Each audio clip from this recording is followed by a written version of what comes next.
Hey, English learners! Welcome back to Speak with Joey and Phoebe, your English speaking podcast.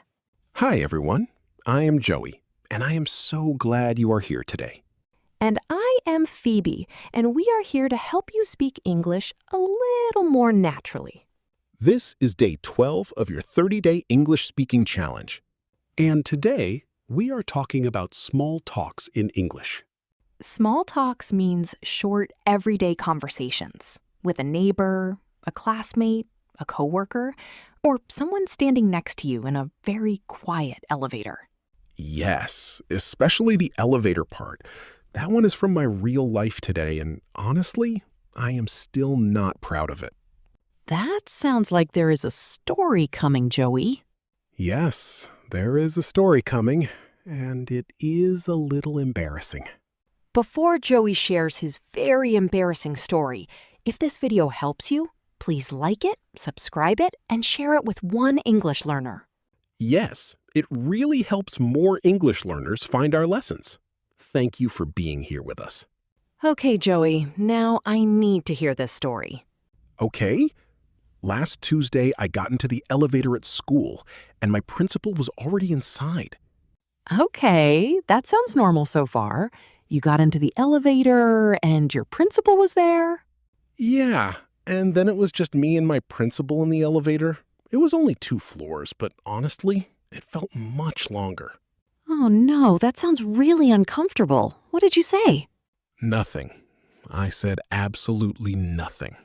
I looked at the ceiling, she looked at her phone, and nobody said one word. You looked at the ceiling because you didn't know what to say? I studied that ceiling very carefully, Phoebe. I know every corner of it now. Wait a minute. You teach students every day, but in the elevator you said nothing? I know. But in that moment, my brain put up a little sign that said, "Sorry, closed today." Sorry, closed today. That is so true. That is exactly how it feels when your brain just stops working. Every word I have ever learned disappeared. It was just me, the principal, and the ceiling. That is exactly why small talks are important. It helps us make small moments feel less awkward. Small talk sounds easy until you need it. Then suddenly your mouth forgets how to work. That's true for many learners. Even in your own language, small talk can feel strange sometimes. Okay, that feels possible. One friendly sentence, one easy question, and no big speech. Yes, exactly. We're going to learn how to start a small conversation, how to keep it going, and how to end it politely. That already sounds better than staring at the ceiling in complete silence. Yes, Joey. Today, our main goal is very clear. Less ceiling, more speaking. I like that goal. Less ceiling, more speaking. That should be on a poster. So let's go back to the elevator. What could you say next time if your principal is standing there? That is what I want to know, because I really do not want to study the ceiling again. You could say something simple. Looks like a busy morning today. Busy morning today. That's a nice phrase. Or you could say, this elevator is a little slow today, isn't it? That line is perfect for me, because it is true, simple, and not too personal. Exactly. Small talk does not need to be clever. It just needs to feel friendly. Friendly, not clever. That is a relief because clever was not available in that elevator. Clearly it was not. But friendly English was still possible. So one simple sentence can make the moment feel easier. Yes, people are not waiting for a perfect sentence. They just want the moment to feel normal. That makes sense. A small sentence can make the silence feel softer. Exactly. And that is why small talk is useful. It helps people feel comfortable around each other. So rule number 1 is start with something around you. Yes. Start with the weather, the place, the situation, or something you both can see. If I am outside, I can say, "It is really sunny today, isn't it?" Yes, That is a natural small talk sentence. Weather is easy because everyone understands it. If I am in a cafe, I can say, "This coffee smells really good." Perfect. That is simple, friendly, and connected to the place. If I see someone with a dog, I can say, "Your dog is so cute." Yes, and then you can ask, what is your dog's name? That feels natural because I am not changing the topic too much. Exactly. You are using what is already there. So I do not need to invent a big topic in my head. No. For small talk, a small topic is enough. Small topic, small sentence, small question. I can remember that. That is a good way to remember it. Okay, but what happens after the first sentence? Because I can start, but then I get nervous. After the first sentence, you can ask a simple follow-up question. Follow-up question. That sounds important. It is important. A follow-up question means you ask about what the other person just said. So I do not need to find a totally new topic every time? Exactly. You listen first, then you ask the next question from their answer. Like catching a ball and throwing it back. Yes, conversation is like that. One person says something and the other person responds. So if someone says, "I went to the park this weekend," I can ask, "Which park did you go to?" That is a good follow-up question because it uses their answer. And if someone says, "I watched a movie," I can ask, "What movie did you watch?" Exactly. That keeps the conversation moving. This is much easier than trying to sound interesting all the time. Yes, small talk is not about sounding amazing. It is about listening and responding. Listening and responding. That sounds simple, but very useful. It is very useful. People feel good when they know you are listening. Not just waiting for your turn to talk. Right. There is a big difference between listening and just waiting. Okay, now I want to know something. Are some questions better than others for small talk? Yes. Good small talk questions are easy to answer, not too personal, and open enough for the person to say more. Open enough means the person can give more than just yes or no. Exactly. A yes or no question can stop very quickly. Like, "Did you have a good weekend?" Yes. The other person can say yes, and then the conversation may stop. That has happened to me many times.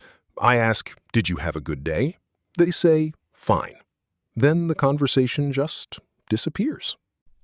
Yes, because fine is a very small answer. It gives you almost nothing to use. So, what should I ask instead?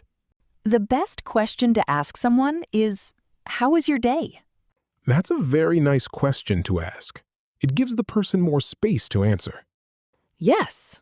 They can say it was busy, it was quiet, it was strange, or it was really good. And then I can follow up. If they say it was busy, I can ask, "What made it so busy?" Perfect. That sounds natural because your next question comes from their answer. So, open questions help the conversation live longer. Yes. Open questions give the conversation more space. I like that. Give the conversation more space. That sounds easy to remember. Good. Let's make this very clear for our learners. A yes or no question can end fast. And an open question helps the person say more. So instead of, "Did you have a good weekend?" you can ask, "What did you do this weekend?" Instead of, did you like the movie? You can ask, what did you think of the movie? Instead of, "Was your day good?" you can ask, "How was your day?"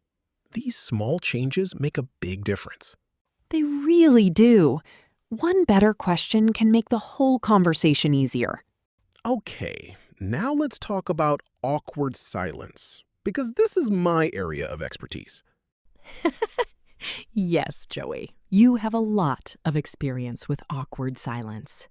Too much experience. Awkward silence and I know each other very well. Awkward silence means a quiet moment that feels uncomfortable. I know that feeling. Your mouth stops, your brain panics, and suddenly the ceiling looks very interesting. The ceiling is becoming a character in this episode. It deserves credit. It was there for me when English was not.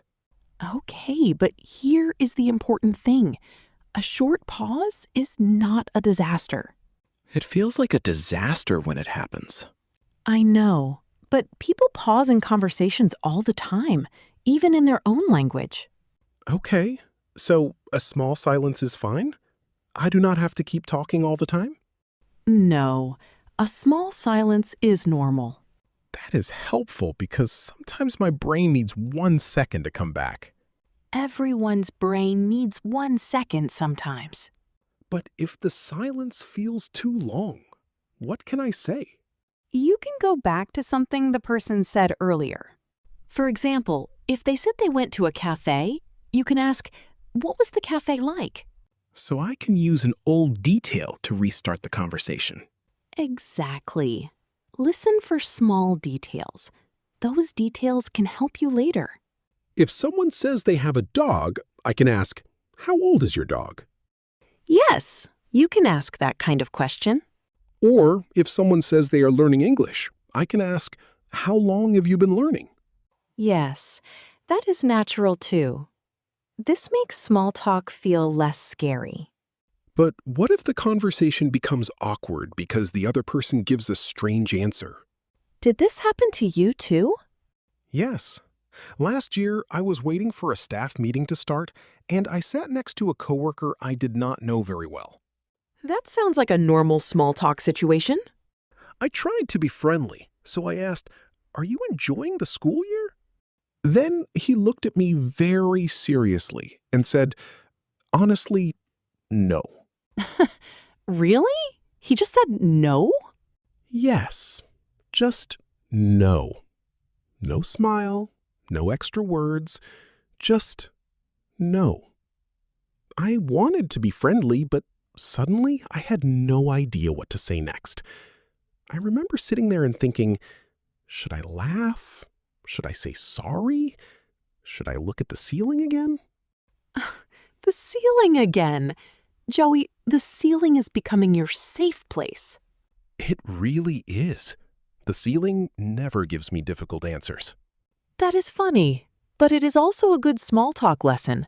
Sometimes people give answers you do not expect. Yes, and when that happens, my brain needs a second. That is normal. If someone gives a surprising answer, you do not need to fix everything right away. So I do not need to save the whole conversation? Exactly. You can stay calm and say something simple. What could I say in that moment? Because honestly, I had nothing. In that situation, you could say, "Oh, I am sorry to hear that. I hope the week gets better." That sounds really kind. Not too much, not too personal. Yes, that is the goal. When someone gives a serious answer, keep your reply kind and simple. So if someone says, honestly, no, I can say, "I am sorry to hear that. I hope it gets better." Perfect. That is a safe and natural answer. That would have been much better than sitting there with my empty face. Your empty face? Yes, my face was open, but nobody was home. That is very real. But learners, remember this. Small talk does not always go perfectly. Sometimes the other person is tired. Sometimes they are busy. Sometimes they are not in the mood to talk.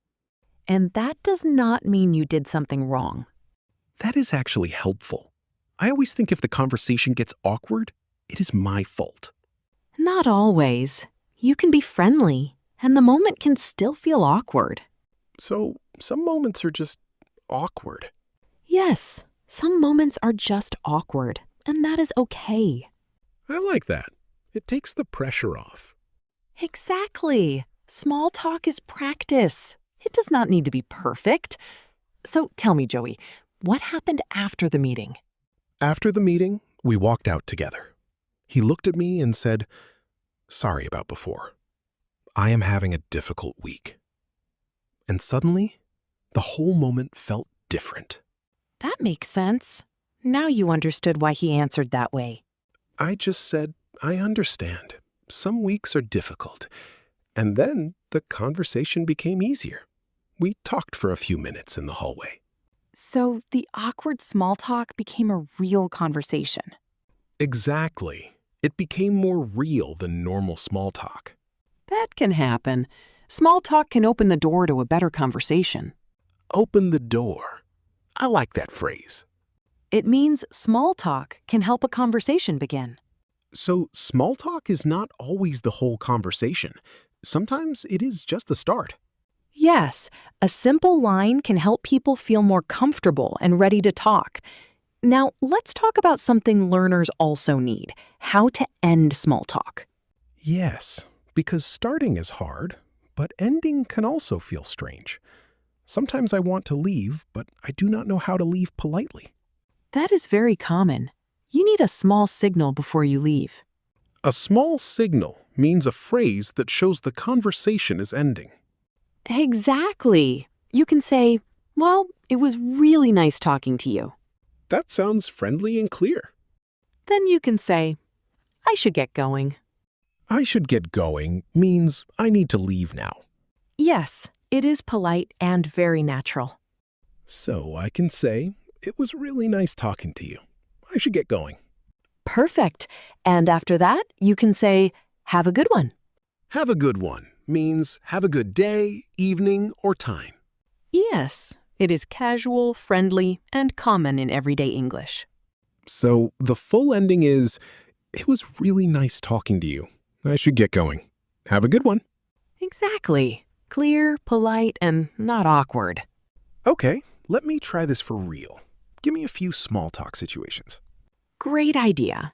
Let's start with a neighbor situation. Hi, good morning. It is really sunny today, isn't it?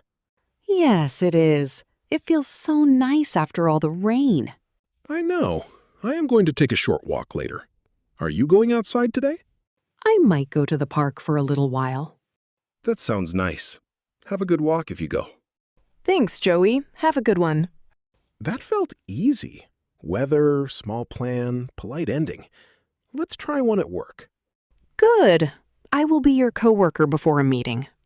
Hi, how is your morning going? It is going well, but it has been a little busy. What made it so busy? I had 2 calls before this meeting. That sounds like a lot. I hope this meeting is easy. I hope so. Thanks, Joey. That worked because I asked how your morning was, and then I asked about your answer. Yes, your second question came from my answer, so it sounded natural. Okay, now I get it. I do not need a perfect topic. I just need to listen, ask one simple question, and keep it light. Exactly. That is the heart of small talk. You start small, you stay friendly, and you listen to what the other person says. I like that. Small talk feels less scary now. I do not need to be perfect, and I do not need to say something amazing. Yes, one simple sentence is enough to begin. You can talk about the weather, the place, the weekend, work, school, food, or something around you. And if the other person answers, I can ask one easy follow-up question from their answer. Perfect. That is how a small conversation keeps going in a natural way. So, learners, your small task for today is simple. Choose one small talk sentence and use it this week. You can ask someone, "How was your day?" Or you can ask, "Any fun plans for the weekend?" And if someone tells you something interesting, you can say, "That sounds interesting. Tell me more." That one is very useful because it shows the other person you are listening. My plan is simple. The next time I am in that elevator, I am not looking at the ceiling. What are you going to say instead? This elevator is very slow today, isn't it? Perfect. Simple, friendly, and much better than silence. I feel ready now. Maybe not fully ready, but definitely more ready than last Tuesday. That is progress, Joey. Small steps count. If this lesson helped you, please like this video and subscribe to Speak with Joey and Phoebe. It helps more English learners find our lessons, and it helps us keep practicing together. Come back on Tuesday for day 13. We are going to talk about feelings in English. Yes, feelings in real situations. Happy, nervous, tired, excited, confused, and many more. Feelings in English sounds perfect for me. I have many feelings, especially in elevators. We know, Joey. That is why day 13 will be interesting. Keep speaking, keep practicing, and try one small talk sentence this week. See you on day 13, everyone. Bye for now.